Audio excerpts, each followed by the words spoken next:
Saludos, estimados amigos, espero que se encuentren muy bien en esta noche. Estamos de vuelta ahora con un tema más sobre un mito de la Biblia bastante conocido que es la batalla de David contra Goliat. Es una de esas historias que conocemos todos, ya sea los creyentes o no creyentes, adeptos o no a una religión.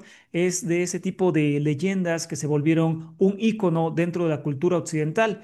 Es claro oír o muy constante oír cómo personas dicen, esta batalla será David contra Goliat, este partido será como David contra Goliat, etcétera, etcétera. Es decir, que esta historia mitológica y legendaria en la Biblia, que para muchos es histórica, pero veremos a través de estos minutos que no es así, pero ese tipo de historia representa siempre esa lucha entre lo pequeño y lo grande, esa lucha que se lleva contra aquello que parecemos imposible de vencer y que resulta pues lo contrario. Pero bueno, más allá de las moralejas de David y Goliat, hoy vamos a estudiar de dónde sale este mito y créeme que así será, te lo prometo. Una vez más nos caeremos de la silla, como decimos constantemente, cuando descubramos el verdadero origen del mito de David y Goliat. Pero antes de llegar a este punto de David y Goliat, debemos de recordar algo muy importante precisamente sobre el actor principal de este relato, sobre David. Y es que la historia de David, que encontramos sobre todo en el primer y segundo libro de Samuel, es un relato que está construido a través de varias tradiciones y que cuando nosotros analizamos de una forma más cercana este relato, nos damos cuenta que este relato, al igual que otros, constituyen pues a veces una serie de contradicciones, una serie de relatos repetidos y que pues el punto de David y Goliat no es lo único que debemos de notar raro en esta historia de David y Goliat. También es importante recordar que debemos de separar a David en dos fases. Una fase histórica, es muy seguro que David haya existido, ese no es el tema de hoy, pero a la vez una fase mitológica de David, una fase legendaria de David desde su reino hasta muchas de las hazañas que él o que se le adjudican a él en la Biblia hebrea. Ahora bien, si comparamos el espacio que los libros del Antiguo Testamento o Biblia hebrea dedican a las historias de diferentes personajes, la figura de David destaca claramente. Los capítulos que se le dedican suman unos 39, es decir, no hay otro personaje en la Biblia hebrea que abarque más tiempo y más páginas de la Biblia sino David, aunque debemos de recalcar la existencia de varias tradiciones, pero igualmente importantes para los redactores, al punto que pretendieron recopilar todas las tradiciones que habían sobre David. Inclusive, aunque estas tradiciones ofrecían datos diferentes entre ellas, es decir, contradicciones. Antes del siglo segundo antes de Cristo, existían varias tradiciones históricas sobre David, algunas de las cuales eran muy diferentes de las que leemos en la estructura narrativa de Primera y Segunda de Samuel. Esas tradiciones posteriores representan a David como el rey de Israel que derrota a todos los enemigos y encarna de hecho el sentimiento de venganza del judaísmo oprimido después del exilio. Desde los límites territoriales de su reino hasta sus hazañas y proezas asombrosas han sido puestas en duda por los estudiosos desde hace varios años. Es decir, que nosotros cuando leemos con inocencia los relatos sobre David, podemos creer lo que la Biblia dice. De hecho, hay muchas personas de todo tipo, inclusive académicos que no se dedican a las ciencias bíblicas, que creen en la historicidad de la Biblia. Yo se los he contado. Bueno, el punto es que cuando los estudiosos del tema han abarcado este tipo de historias y se han adentrado en ellas, han demostrado claramente que carecen de historicidad. No estoy hablando de la figura de David como tal, sino de las supuestas hazañas y entre ellas los límites territoriales de su reino, los cuales, según la Biblia, abarcaban desde el río Éufrates hasta Egipto, y esto, los límites del Mar Rojo, es decir, un territorio sumamente amplio que abarcaba varias naciones de su tiempo y que, como ven en el mapa, pues estaba ahí rondando a los imperios de Mesopotamia, asirio y también después neobabilónico. Es decir, que este reino se presenta como un reino gigantesco, poderoso de su tiempo, con límites muy extensos, pero que carece de historicidad. Realmente este reino de David nunca abarcó ese territorio ni ese poderío. Esto es una leyenda. Y repito, hoy no vamos a abarcar este, realmente la historicidad de David y todo eso porque no es el tema, pero habrá otro tema al respecto. Hoy basta entender que todo esto no es viable para su tiempo, por muchas razones. Judá, que es el reino de David, Jerusalén y Judá, es un reino que siempre fue vasallo de Egipto o en su defecto de los imperios mesopotámicos, ¿no? Y que por ende nunca pudieron tener tanto poderío, nunca pasó tal cosa, nunca. Sí, ellos siempre fueron vasallos y por eso estas historias de un David que conquista las tierras extranjeras, que domina el mundo antiguo, que tiene riquezas, honores y todo eso, no son más, más que como vimos al principio, no son sino expresiones de un judaísmo oprimido, es decir, sueños que ellos tenían y que nunca se cumplieron, pero se concretaron en la literatura. Es decir, en la literatura todo es posible. En la literatura cualquier país es el más grande, cualquier nación es la que gana, cualquier imperio es el más poderoso, pero todo es literario, es decir, todo solamente es así en letras, pero no es histórico. Ahora bien, como ya hemos platicado hace unos minutos, en estas tradiciones que se recopilaron sobre David, hay tradiciones contradictorias entre sí o bien repetidas. Hay muchas de ellas, bastantes que hoy también no abarcaremos todas. Yo solamente les traje un ejemplo de ellas para poder entender el pasaje final sobre David y Goliat. Pero entre tantas tradiciones repetidas y contradictorias, tenemos, por ejemplo, en los libros de Samuel, que existen dos relatos del primer encuentro entre David y Saúl. El primero es la historia del niño que tocaba la lira para calmar la locura de Samuel porque un espíritu la atormentaba. Y según Primera de Samuel 16, pues esta era la manera en la cual ellos se conocieron por primera vez. Y la segunda tradición es que por primera vez Saúl, el rey, conoce a David cuando se va a enfrentar a Goliat y se acerca a él para pedirle su autorización. Es decir, existen dos versiones de ese primer encuentro. Claramente son contradictorias, no son reconciliables entre sí. Ahora, también existen dos tradiciones, dos relatos donde Saúl atenta contra la vida de David con una lanza.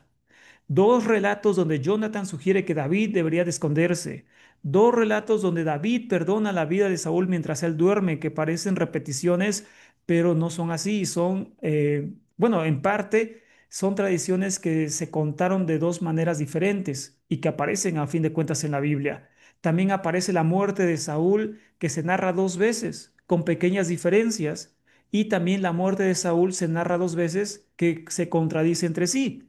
Se dan dos explicaciones diferentes para el proverbio, también Saúl entre los profetas, y la segunda lo contradice. Es decir, que estamos en constantes, repito, estos solamente son ejemplos de todo lo que abarca esta historia de David, donde existen constantemente tradiciones repetidas sobre un mismo suceso. Y la mayoría de las veces se contradicen entre sí o realmente forman relatos diferentes de estas tradiciones. Repito, estos son seis ejemplos, pero hay muchos más. Uno de los ejemplos más claros de cómo las tradiciones sobre la historia de David, las tradiciones bíblicas sobre la historia de David se contradicen constantemente y tienen claras diferencias, está en la vida de Absalón, su hijo, este hijo rey, este príncipe que se rebela contra David, inclusive lo hace huir de su reino y al final acaba muerto. Bueno, esta historia del hijo de David también tiene bastantes contradicciones en el mismo relato bíblico. Yo se los presento hoy solamente como un ejemplo para que tú te des cuenta que cuando hablamos de la historia de David bíblica, debemos de tener mucho cuidado porque no hay una sola versión de su propia vida donde existe un sinfín de tradiciones unidas como a un amalgama que intentaron unir, pero que no eran piezas que se reconciliaban entre sí. Decíamos, sobre Absalón podemos ver que en la mayoría de los lectores de la Biblia es recordado como un hombre sin hijos. Es decir, cuando nosotros, los que hemos estado dentro de la religión o leído la Biblia, normalmente recordamos a Absalón, su hijo, como un rey o un hombre sin hijos, ¿no? Sin embargo, la misma Biblia marca que él fue hijo, o perdón, fue padre de tres hijos y una hija llamada Tamar. Por ejemplo, esto lo tenemos en 2 de Samuel 18:18, y ese es un ejemplo tremendísimo, tremendo, para darnos cuenta cómo estas tradiciones de David están pues muy, muy contradictorias. Bueno, entonces en 2 de Samuel 18:18 dice lo siguiente. eh, en vida, Absalón había tomado y erigido para sí una columna que está en el Valle del Rey, pues se había dicho, no tengo hijo para perpetuar mi nombre. Segunda de Samuel 18:18. Y este pasaje es el que recordamos constantemente. Aquí se está hablando ya de la muerte de Absalón y todo. Entonces, pues aquí vemos que él construye un monumento, sí, una especie de columna para representar a un hijo que él nunca había tenido, no había tenido heredero, según este pasaje de Segunda de Samuel. Sin embargo, unos pasajes anteriores, en el mismo segundo libro de Samuel, pero ahora en el capítulo 14:27, dice lo siguiente: y a Absalón le nacieron tres hijos y una hija que se llamaba Tamar. Era ella una mujer de hermosa apariencia. Entonces aquí ya vemos la primera contradicción en este caso. Tenemos entonces un pasaje donde se habla que no tiene descendencia, pero otro pasaje donde se dice que sí la tiene. Inclusive da el número de hijos y el nombre de una de ellas, que es Tamar. Y yo sé que lo que muchos religiosos pueden pensar ahora, pero ahora vamos a algo todavía más contradictorio. La hija de él se llamaba Tamar y era de hermosa apariencia, ¿ok? Hasta ahí ya quedamos bien.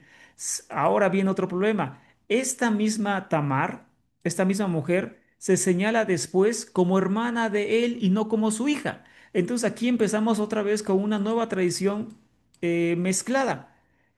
En el capítulo 14 era su hija, pero ahora en otro pasaje es su hermana. Y segunda de Samuel 13:1 dice, después de esto aconteció que teniendo Absalón, hijo de David, una hermana muy hermosa que se llamaba Tamar, se enamoró de ella Admón, hijo de David.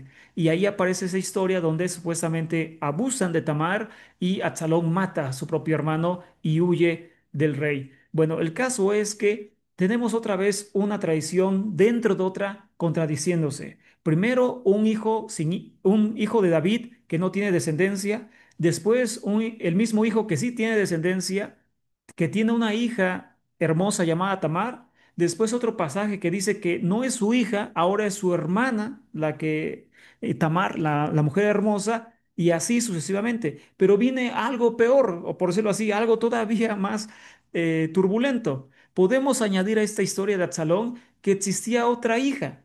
Es decir, vimos anteriormente en Segunda de Samuel 14 que él tenía tres hijos y una hija solamente. Tú puedes leer todo el capítulo y no menciona más hijas ni más hijos.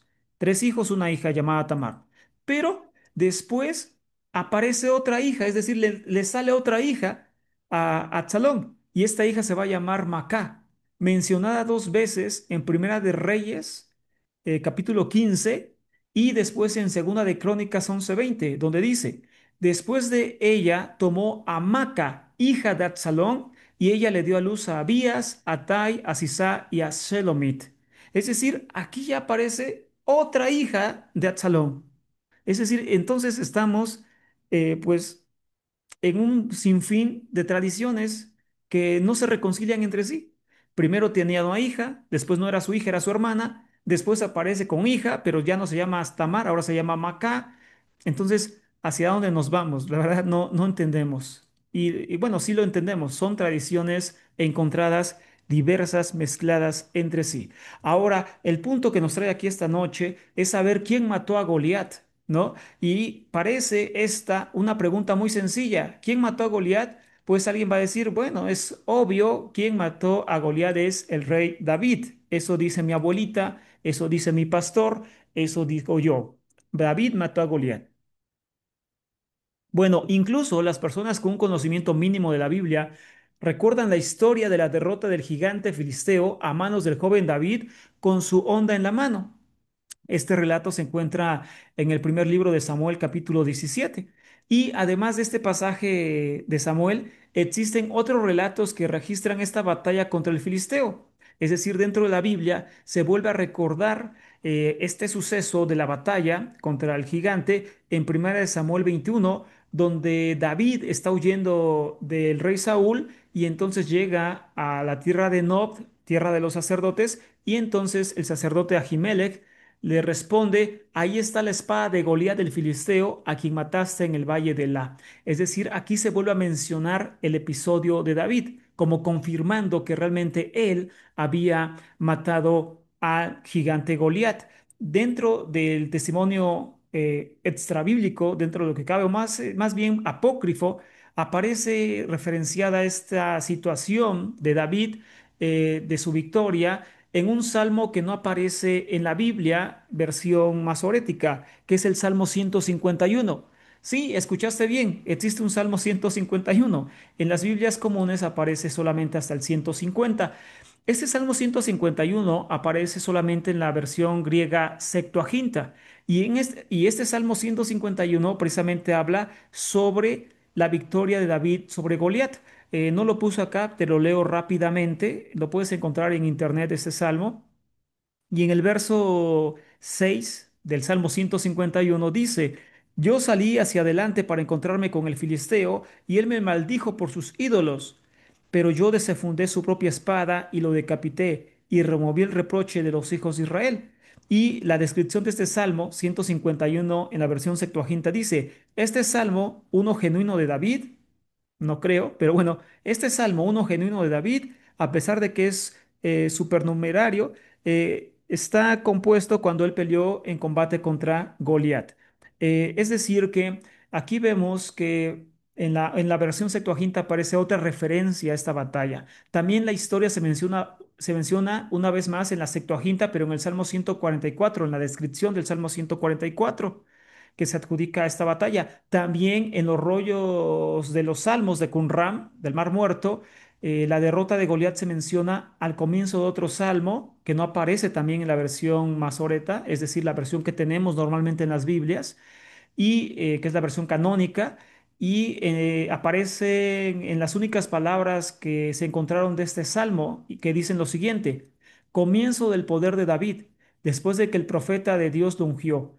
Entonces vi a un filisteo amenazando desde las filas de los filisteos. Eso es lo único que dice este salmo porque se encontró un fragmento, pero habla de la batalla contra Goliat, que es también un fragmento que no aparece en la Biblia normal que nosotros tenemos. Es decir, que una sola vez aparece respaldada esta batalla en la versión canónica, en Samuel, y después aparece referenciada, pero en versiones que no son canónicas, es decir, en versiones que quedaron pues aisladas de la versión que, que los judíos aceptaron como verdadera, por llamarlo así, o canónica, o inspirada, como le quieras llamar.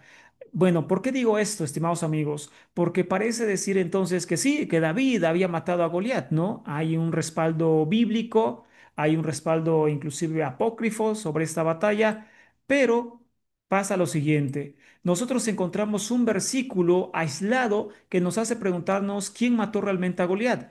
Al final del libro de Samuel, que es el segundo libro, a partir del capítulo 20 al 24, hay un apéndice a la historia de la vida de David. Es decir, hay una especie de conclusión de las obras de David y hazañas de él.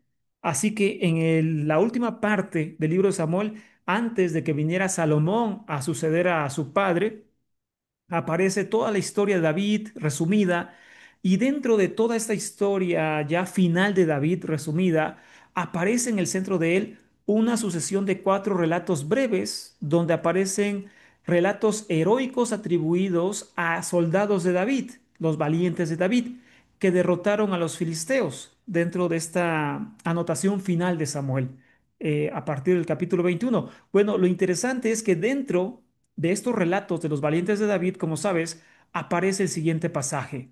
De nuevo hubo guerra contra los filisteos en God, y Elhanán, hijo de Jaré Oregín de Belén, mató a Goliat Geteo. El asta de su lanza era como un rodillo de tejedor. Segunda de Samuel 21:19. Es decir, este pasaje se encuentra dentro de este apéndice, dentro de la conclusión de la vida de David resumida por el libro de Samuel. Entonces, aquí vemos algo muy interesante, que obviamente hay un relato que nos está mostrando la muerte de este gigante Goliat, pero ahora ese gigante está muriendo a manos de otro guerrero, que no es David. Ese guerrero es El Hanán. Es otro hombre totalmente distinto a David, obviamente, pero que se le atribuye la muerte de este filisteo. Entonces, obviamente aquí hay un problema, porque esta tradición se empieza a caer. Esta tradición empieza a ser como que contrarrestada. ¿Quién mató a Goliat? Al principio del libro de Crónicas busca justificar entonces a este problema entre los dos pasajes de Primera de Samuel 17, David contra Goliat, y Segunda de Samuel de Elhanán contra Goliat. Entonces, Crónicas intenta reconciliar este problema y dice lo siguiente, Primera de Crónicas 25. De nuevo hubo combate con los filisteos, y Elhanán, hijo de Jair, mató a Lacmi, hermano de Goliat Geteo. Su lanza tenía un asta como el rodillo de un telar. Entonces, el escritor de Crónicas, que es el libro más tardío de la Biblia hebrea, intenta reconciliar este problema gravísimo, porque hay dos hombres diferentes que están matando a Goliat, pero el problema es que esta es una de las historias principales de David. Por lo tanto, se reconcilia el problema diciendo, bueno, es que no fue Goliat el que acabó muerto, fue el hermano de Goliat. Al escritor de Samuel se le olvidó un detallito, poner que era el hermano de Goliat y no era Goliat. Entonces la mayoría de la gente dice, ah, no, pues si así es, ¿no? Es decir, aquí está la explicación. La teología que interpreta y todo eso, la religión dice, bueno, es que por eso hay un salmo que dice, la suma de tu palabra es la verdad, porque no solamente nos basamos en un pasaje, sino en varios para sacar a la luz la verdad y no creerle a esta persona como de la historia no contada de la Biblia, que muchos dicen eso en internet, no le crean a este apóstata, no le crean a este mensajero del diablo, lean la Biblia. Bueno, entonces la Biblia se contradice y hay otro pasaje que supuestamente saca esta contradicción, ¿no? Crónicas, el libro más tardío. Y es entonces cuando Crónicas dice, bueno, hay que añadirle que es el hermano y así solucionamos todo. Entonces, aparentemente ahí ya se solucionó todo. El problema ya no existe, pero el problema sigue existiendo. ¿Por qué? Porque inclusive dentro de la época rabínica, los rabinos intentan reconciliar nuevamente estos pasajes. Y el Midrash identifica a David como El Hanán, el Midrash es una interpretación alegórica de la Biblia. Por ejemplo, también Rashi, en la Edad Media, el intérprete más importante en el judaísmo rabínico, escribe sobre el pasaje, El Hanán es David, quien era el hijo de Yareh Oregín, porque su familia tejía la cortina para el templo llamada Yahar. Es decir, según las interpretaciones rabínicas, David y Elhanán eran dos nombres de la misma persona. Es decir, esto empeora las cosas, porque ahora contradicen a Crónicas. El problema era tan evidente para los mismos rabinos, que habían dos tradiciones diferentes, claras, que ellos ni tan siquiera respetan lo que Crónicas dice, porque según la interpretación rabínica, el pasaje de Segunda de Samuel está bien. El Hanán sí había matado a Goliat, no a su hermano, sino que sí era Goliat, pero que la solución que ellos dan es que el Hanán era otro nombre para David y así nos lavamos las manos y solucionamos el problema. Pero a fin de cuentas, entonces ahí están contradiciendo otro pasaje que es Crónicas, porque Crónicas está diciendo que es el hermano de Goliat. Es decir, que a fin de cuentas estamos en una bola de interpretaciones para justificar dos tradiciones que se contradicen muy importantes: la vida, o perdón, la muerte de Goliat a través de David, o la muerte eh, de Goliat a través de Elhanan. La construcción del relato sobre Goliat puede tener su origen en la unión de varias tradiciones existentes, que posteriormente se unieron para formar una sola que exaltaba la imagen del príncipe de Belén, es decir, David. Por ejemplo, recuerdan lo que dijimos hace unos minutos, que en la última parte del segundo libro de Samuel aparece un apéndice, una despedida de la historia de David. Y en este apéndice podemos ver que, pues, aparecen relatos sobre los valientes de David, ¿ok? Bueno, el caso es que dentro de estos relatos aparecen otras historias de hombres matando gigantes. Cuando nosotros ponemos atención a esas historias diferentes de otros hombres matando a otros gigantes, podemos darnos cuenta que tienen puntos muy en común con la historia de Goliat. Por ejemplo, tenemos en primer lugar a Isbi Benot, que era de los descendientes de los gigantes y cuya lanza pesaba 300 ciclos de bronce, que estaba ceñido con una espada nueva, trató de matar a David, según de Samuel 21:16. Es decir, aquí vemos en esta descripción de otro gigante, atributos muy parecidos a los de Goliat, con actitudes muy parecidas a las de Goliat, que es intentar matar a David, pero fuera de eso, también la forma en que se describe su lanza, se describe su armadura nueva y todo eso nos recuerda a la descripción que hace la Biblia sobre el gigante Goliat en Primera de Samuel 17, porque la Biblia describe muy a detalle quién era Goliat. Y esa descripción que se nos da de Goliat, de la armadura, el asta, el escudero, el tamaño de Goliat, que era gigante, todo ese tipo de cosas, después vemos parte de ellas reflejadas en la historia de David y sus valientes. Es decir, que estas historias pudieron también dar origen a otra historia que es la de Goliat. Ahorita les explico. Como número dos, otro gigante filisteo de Gad aparece y reta a Israel de la misma manera que Goliat en su episodio. En el verso 20 de Segunda de Samuel también se habla de otro gigante con 6 dedos en las manos y en los pies, que también es muerto, pero que también aparece retando, como Goliat aparece y reta a los ejércitos de Israel y David por eso lo enfrenta. Entonces aquí vemos otra similitud entre este gigante y la historia de Goliat. También nosotros podemos ver que Benai, hijo de Joidá, mata a un león y hiera a un egipcio con su propia lanza. Esto nos recuerda cómo David mató a un león en su juventud y le cortó la cabeza a Goliat con su propia espada. Es por eso que podemos llegar a una conclusión de que la victoria de David sobre Goliat del Filisteo representa una versión relativamente posterior y tardía. O en otras palabras, que muchas tradiciones existían de cierto tipo de batallas contra gigantes, ¿no? Pero no de David, sino de otros hombres, hombres que eran soldados comunes, héroes anónimos, y que estas tradiciones de batallas contra gigantes, contra hombres monstruosos, que a fin de cuentas son leyendas, no es historia, inclusive este tipo de leyendas de hombres guerreros peleando contra gigantes o semidioses, porque según la Biblia los gigantes son descendientes de ángeles caídos, de seres caídos. Bueno, el caso es que esto nos recuerda a la tradición griega también.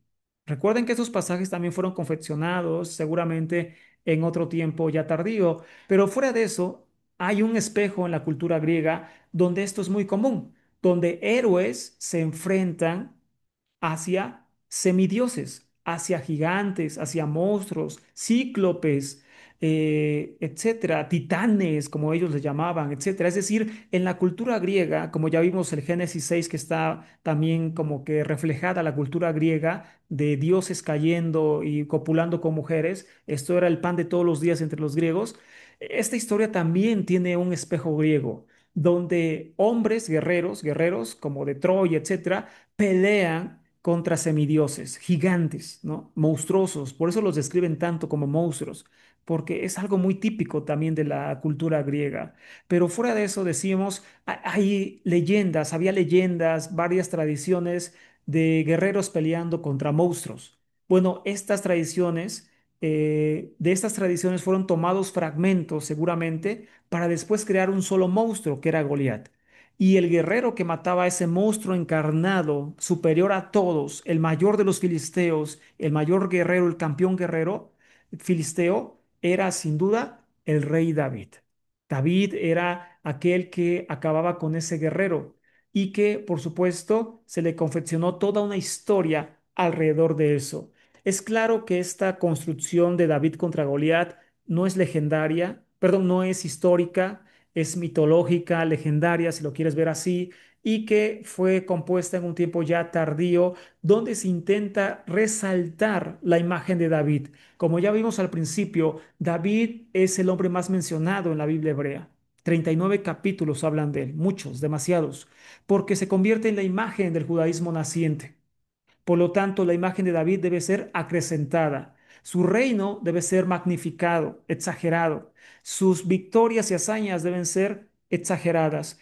Entre paréntesis, porque no nos dio tiempo a explicar eso, para hacerlo corto, para hacer corto el tema, David no conquista Jerusalén. Yo sé que parte de la Biblia dice eso, pero otra parte de la Biblia dice que Jerusalén ya estaba conquistada por Saúl.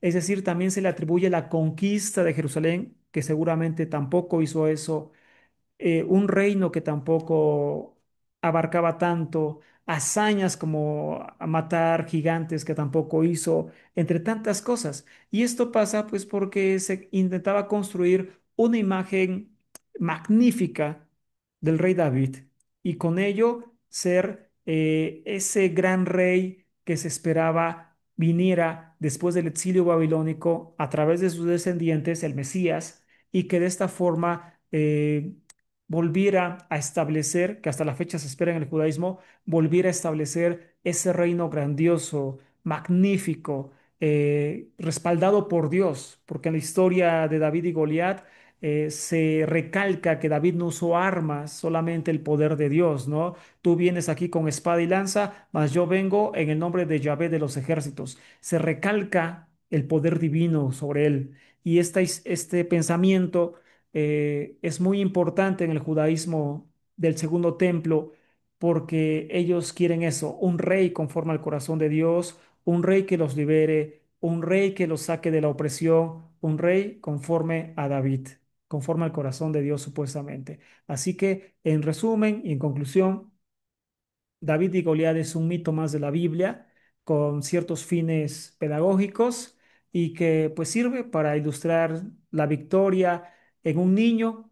Es motivante decir tú puedes, no hay reto imposible para ti, no importa que seas pequeño, que seas vulnerable, pues tú puedes lograr muchas cosas en la vida. Si la historia se toma de esa forma como una especie de moraleja, para nunca tener miedo de enfrentar la vida y los retos, es magnífica. Si la tomamos como una historia que tiene un respaldo real, no, no es bueno. Esta historia es seguro que nunca pasó y que sin duda forma parte de uno de los más de 101 mitos de la Biblia.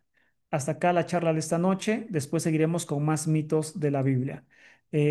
Una recomendación práctica para aprender sobre realmente quién fue David lo tenemos en un libro muy bueno y bastante pequeño en cuanto a páginas, pero bastante bueno, de Jonathan Kirsch, que se llama David, la verdadera historia del rey de Israel. También un libro un poquito más extenso, basado en arqueología sobre el verdadero reino de Salomón, es David y Salomón de Israel Finkelstein y Neir Asher Zimmerman, que se llama pues así, David y Salomón en busca de los reyes sagrados de la Biblia. Además de esto, también de Los dioses a Dios, de Avigdor Chinan y Yair Sakovich, sobre tradiciones y mitos en la Biblia. También Mito e Historia en la Biblia, de Giovanni Garbini. Este también está muy bueno. Mito e Historia en la Biblia, Giovanni Garbini. Y así terminamos esta noche, estimados amigos. Y repito, seguiremos las próximas semanas hablando más de los 101 mitos de la Biblia. Hasta acá la charla más que clase charla y nos saludamos muy pronto, estimados amigos. Un abrazo muy fuerte de su servidor Donato Martínez Montalvo. Que sigan teniendo un excelente fin de semana. Nos saludamos muy pronto y compartan el tema, suscríbanse, denle like para que llegue a más personas y por supuesto sigamos estudiando juntos y redescubriendo qué dice la Biblia, qué dice realmente la Biblia y la historia no contada de la Biblia. Nos saludamos pronto, estimados amigos. Feliz fin de semana.